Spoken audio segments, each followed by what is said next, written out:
Hello, everybody. I'll be talking about the impact of expressive arts on self compassion for trainee counselors. To start with, burnout. What is burnout about? It is when we are exposed to prolonged, stressful situations and challenges. It can affect our mental and physical health, and we can feel quite drained, worn out, low in energy, feeling depressed, and it can really impact our self esteem and which can stop us from delivering care the way we would like to. And it can also prevent us from being emotionally available for our clients. And this is very, very important in a therapeutic relationship or for counseling journey. It is important to take care of ourselves so that we can take care of our clients. And burnout can be extremely difficult to identify since we are going through that difficult time. And if you don't have a supportive environment and a safe one as well, then it can aggravate it and make it worse.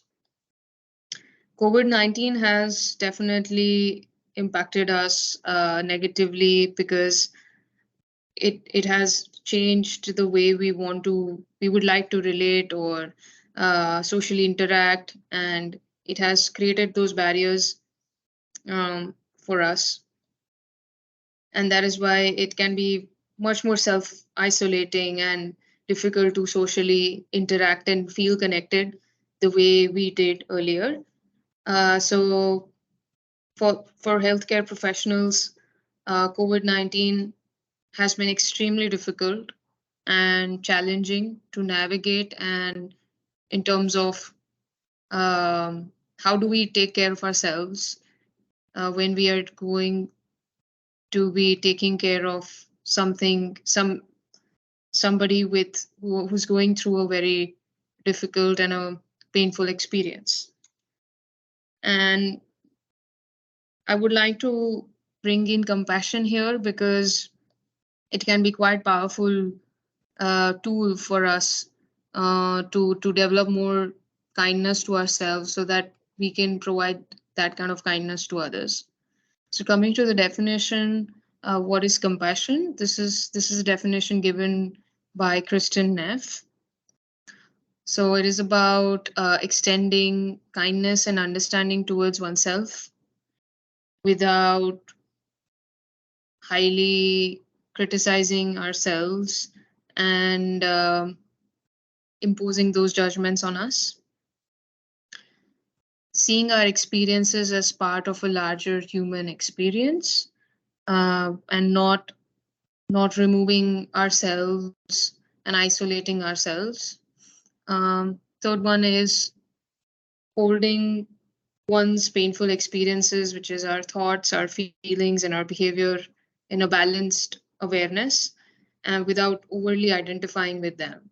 And which can be quite tricky, or it can be quite difficult to be always to have maintain those uh, that balanced view of self-awareness. But we don't have to, it's a journey, it's a process, so it is okay if it takes time. And the best part about compassion is that it can be learned. It is a skill that we can develop, and it is quite important if you want to sustain the quality of care that we would like to give to others and ourselves, which is equally important. uh, yeah, and so coming to why is it important, because we can be quite highly self-evaluative, and we might feel that okay, we did not do good enough and I didn't help anybody the way I would like to. And this way we can perceive stress even though maybe it's not such a bad situation as we might think it is. And for especially for trainee counselors, it can be challenging in the sense that we might feel that, oh, I did not do well today, or maybe I wasn't even there for that person. That can be extremely damaging, or it can affect our self-esteem in the way that, oh no, maybe I should not, maybe this is something that is not working out for me or the client. And at those times, it can be important for us to be kind to ourselves, and bring a little bit of compassion, as we are where we can be equally in pain, and which is okay.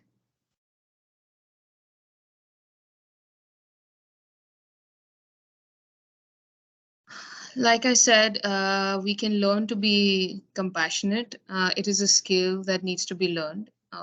And if we try to just immediately remove all the painful experiences and misery of our lives, then it might just not work out. And that's why it can taking those gradual steps and building the skill of developing that compassion towards ourselves would help us recultivate that energy and self care so that we can provide the quality of care that we would like to.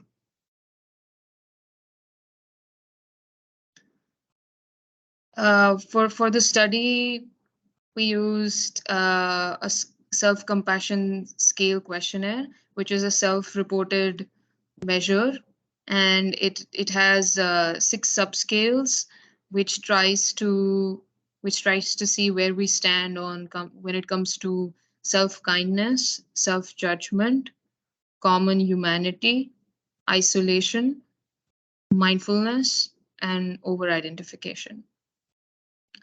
So it's a simple test where we can just evaluate that how we are doing in terms of these parameters. And it's okay if we don't have we quite don't know where we stand within this. That's also completely fine, because we might not have a complete self-awareness or a balanced view that we would ideally like to bring as healthcare professionals. I think expressive art can be such an important tool to develop self-compassion, because activities like expressive arts is of course a broad area where it's about expressing yourself through different mediums of art, like music, dancing, painting, singing, drawing. It's using different mediums just to use as a tool to discover ourselves and soothe ourselves, so that we can also use that tool to help others. One of the 2 activities that I would like to bring in, which we have used in the study, is a mandala, coloring a mandala, or taking a line for a walk. These are the 2 activities that we've tried to incorporate it in our training. So we will just try to see what they both are.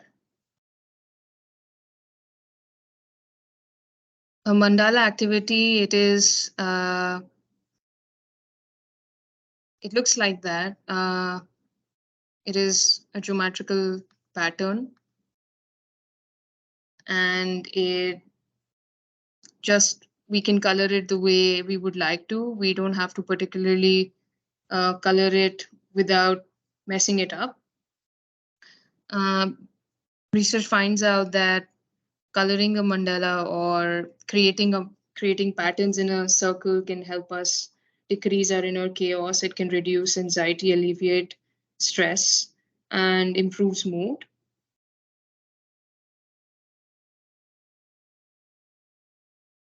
And particularly the use of crayons can be quite helpful, since it is just fun. And yeah, this is a mandala, and yeah, this is something that can be used as a tool, which can help us to be more mindful. And mindfulness can also be a bridge to cultivate self-compassion. As the study results report that high levels of self-compassion and mindfulness could correlate with our sense of well-being and positive emotions, which could help us recover our self-esteem. What is mindfulness about? It's about being attentive on purpose, focusing on the present without any judgments, and with acceptance of an experience that we are having, which means just to be more open to what is happening.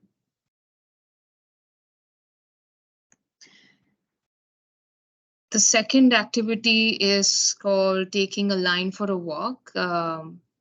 This one is just simple doodling. It's about taking a pen or a pencil or a crayon and just following your own thoughts and feelings and just scribbling it down on a paper. And this can be quite engaging, as we can be more self-aware within our own selves. And if we bring it on a paper, it can be helpful to know where we are at. So it brings us more to the present. Coming to using these tools as a part of our training, as we know that cultivating that self-awareness, mindfulness, and compassion, these three tools can be extremely important for us as counselors. And if we develop earlier in our training period, we can be more proficient in delivering the care that we would like to. That is why I feel like we should definitely inculcate more art tools in our training, so that we can we can help us first, by getting in touch with ourselves and being more attuned to how we are feeling, and it can really help us channelize our own emotions, which can be quite stress relieving. And yes, and also exploring these activities in a safe and a supportive environment can be more fun, as you can share this experience with a group of people, and that can be quite rewarding as an experience, as you can feel more connected. You can share that experience again as a common experience, which is important to develop that compassion for others. So I feel art can be quite healing, and it has no rules. It lets you be, and it lets you express the way you would like to, which is so crucial as a counselor, because it opens gateways to who we are, and it opens up the doors of self-discovery. And yeah, I've found art to be very helpful, especially when we are struggling to really know what's going on, when it comes to our own feelings, our own thoughts, and our own behavior.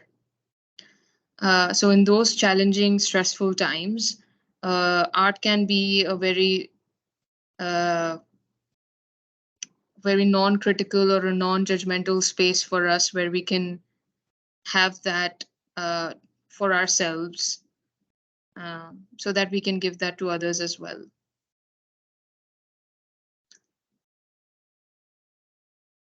Connecting to the training program and how it can benefit in personal and professional development, it can also help us reflect, as reflection is a very crucial skill in our course. And also after the course, it can be quite important for us to be critically aware, or not critically aware, sorry, but just to be more, to engage with that reflective process and to continue with that journey.